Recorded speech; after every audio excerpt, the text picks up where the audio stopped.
بسم اللہ الرحمن الرحیم۔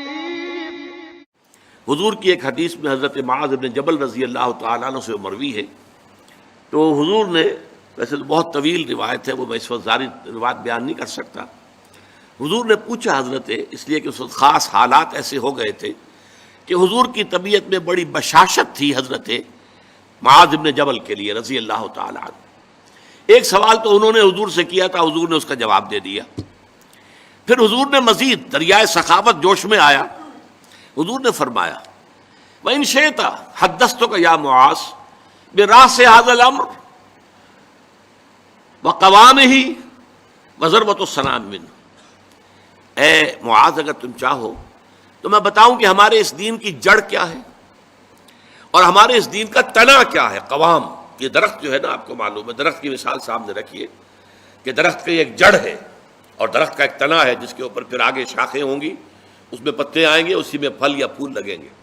وہ قوام ہے، کھڑا رکھنے والی شے۔ یہ جو تنا ہے یہ کھڑا رکھا ہوا اس کو درخت نے کو اس نے، اور پھر یہ کہ اس کی چوٹی کیا ہے، میں تمہیں بتاؤں؟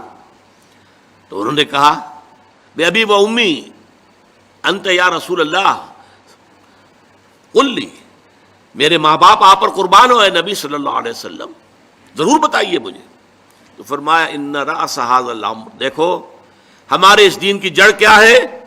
شہادت اللہ الہ الا اللہ وان محمد رسول اللہ، یہ ہے جڑ۔ اور ہمارے اس دین کے معاملے کا جو تنا ہے، قوام ہے، وہ کیا ہے؟ اقام الصلاۃ و ایتاء الزکاۃ، نماز کا قائم رکھنا اور زکوٰۃ کی ادائیگی۔ نماز سے تعلق اللہ کے ساتھ قائم، زکوٰۃ سے تعلق اپنے ابناء نو کے ساتھ، غربا، مساکین، جو معاش کی دوڑ میں پیچھے رہ گئے ہیں، آپ کے اپنے بھائی بند، آپ کے اعزاء، آپ کے اقربا، زکوٰۃ سے آپ کا ایک رابطہ ان سے تعلق قائم ہوا۔ نماز سے الصلاۃ عماد الدین، اور الصلاۃ معراج المومنین، اسے معراج المومنین بھی کہا گیا۔ نماز سے تعلق اللہ کے ساتھ، زکوٰۃ سے تعلق خلق خدا کے ساتھ، اللہ تعالیٰ کے بندوں کے ساتھ۔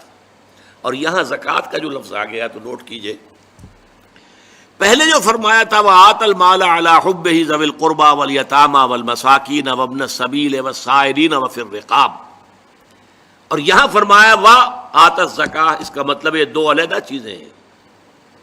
پہلے جو فرمایا ہے وہ نفل ہے، وہ ادا کرنا ہے زکوٰۃ کے علاوہ۔ اس لیے ایک حدیث میں بھی آتا ہے، حضور نے فرمایا صلی اللہ علیہ وسلم ان فی المال لحقا سوى الزکاۃ، دیکھو مسلمانوں، یہ نہ سمجھ بیٹھنا کہ تم نے اپنے مال میں سے زکوٰۃ نکال دی تو بس اللہ کا حق پورا نکل گیا، نہیں نہیں، ان فی المال لحقا سوى الزکاۃ، تمہارے اموال میں اللہ کا حق ہے زکوٰۃ کے علاوہ بھی۔ اور پھر آپ نے وہ آیت پڑھی وَآتَ الْمَالَ عَلَىٰ حُبِّهِ ذَوِي الْقُرْبَىٰ وَالْيَتَامَىٰ وَالْمَسَاكِينَ وَابْنَ السَّبِيلِ وَالسَّائِلِينَ وَفِي الرِّقَابِ وَأَقَامَ الصَّلَاةَ وَآتَى الزَّكَاةَ، اس نے جو ہے مال دیا، اس کی محبت کے علی الرغم قرابت داروں کو، یتیموں کو، مسکینوں کو، اور مسافروں کو، مانگنے والوں کو، اور گردنوں کے چھڑانے میں، اور قائم کی نماز اور ادا کی زکوٰۃ۔ تو زکوٰۃ ایک فرض شے ہے، اور وہ جو پہلے بیان ہوا ہے وہ نفل ہے، وہ اضافی ہے، وہ زکوٰۃ کے علاوہ ہے، وہ زکوٰۃ کا حصہ نہیں ہے، بلکہ در حقیقت اس جذبے کو سسٹین کرنے کے لیے زکوٰۃ کی حیثیت ایک ستون کی ہے، جیسے ایمان کو تازہ رکھنے کے لیے نماز کی حیثیت ایک ستون کی ہے، الصلاۃ عماد الدین۔